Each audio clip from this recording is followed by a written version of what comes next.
Hi everyone, my name is Bogdan and welcome to Acura Addicted channel, helping you to navigate in the world of automotive repairs, maintenance and reviews. I finally got my hands on 2025 Acura Integra Type S. Let's roll!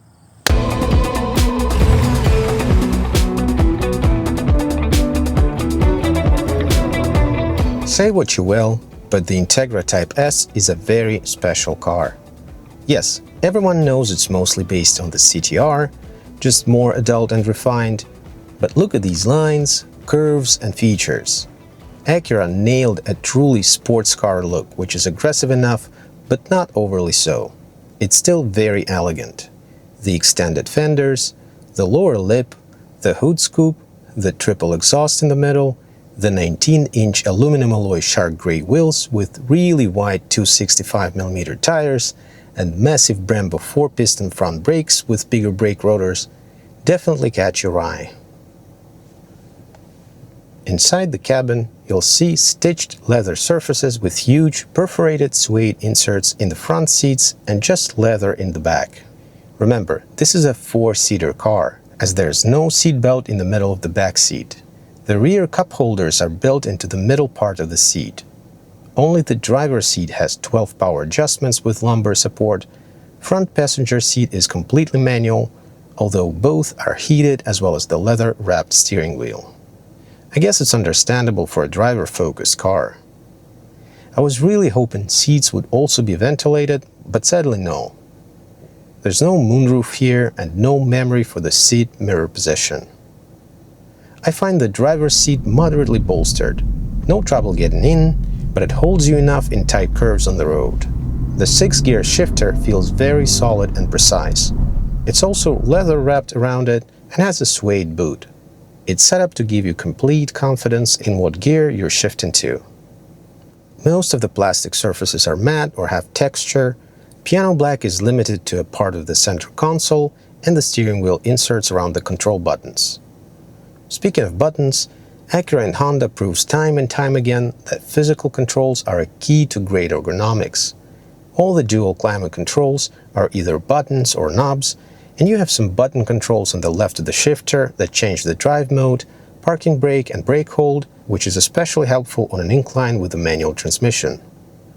You have a medium-sized box under the armrest with no connectivity inside, 2 large cup holders that fit big water bottles. There's one USB-A and one USB-C port in the front, alongside a 12-volt outlet and a wireless rubberized charging pad. In the front, there's basic ambient lighting. Vents and panels are very much like in the Civic. The 9-inch infotainment touchscreen is pretty basic. It's taken directly from the CTR. It's responsive and intuitive, with wireless Apple CarPlay and Android Auto built in. Also, no 360 camera, which in my opinion is a huge letdown in a vehicle of this caliber, especially taking into consideration the widened body and the lower front lip. But there are active parking lines and front and rear parking sensors that somewhat help. The camera resolution is low, but you do get several different view angles. The 10.2-inch digital gauge cluster is a typical Honda cluster you would see in an Accord and so on, although this one has a special cool Type S startup sequence. Thankfully, there's heads-up display. There's also road sign recognition, which is not limited to speed signs.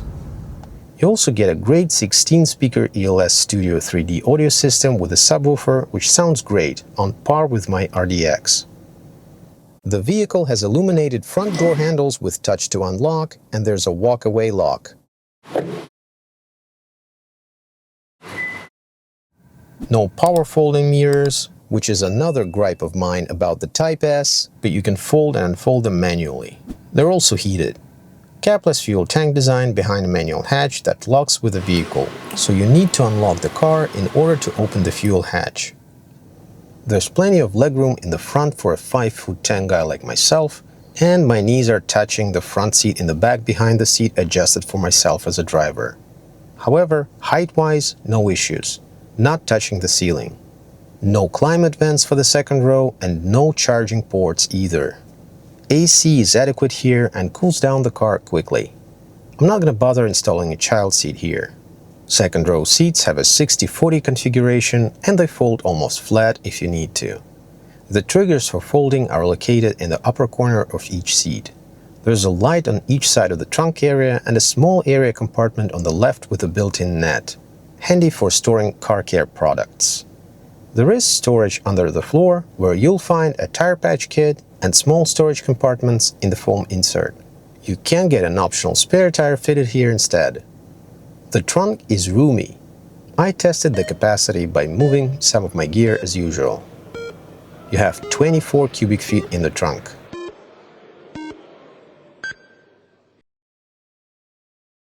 Under the hood is where it truly shines. A 2-liter 4-cylinder turbo engine with 320 horsepower and 310 pound-feet of torque, which is basically a tuned CTR engine. Just 5 extra horsepower. Oh, how I wish they put this into the RDX and made it a Type S.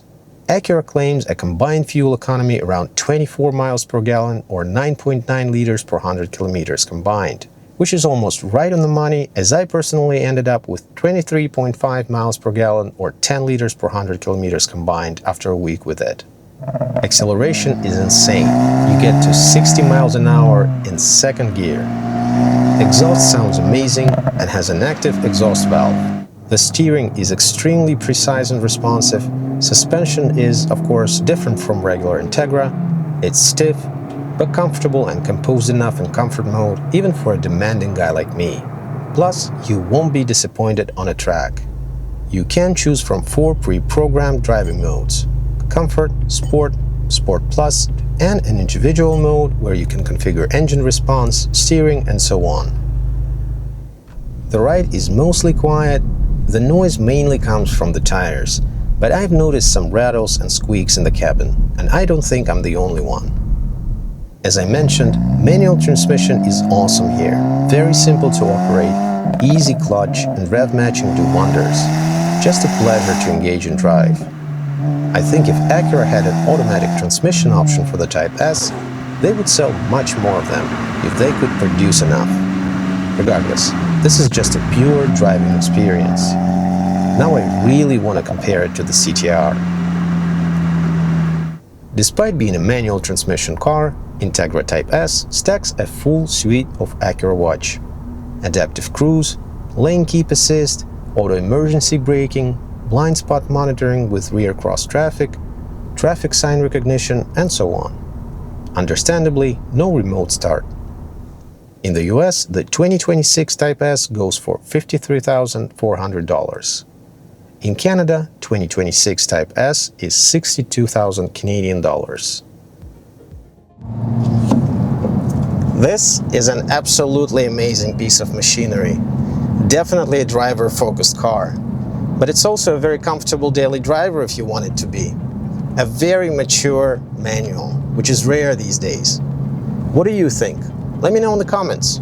If this was helpful, rate the video, leave your comments down below, and hit that subscribe and bell buttons for more videos just like this. Thank you for watching, and as always, drive safe, use your turn signals, and remember, anything is possible with the right tools and motivation. See you next time.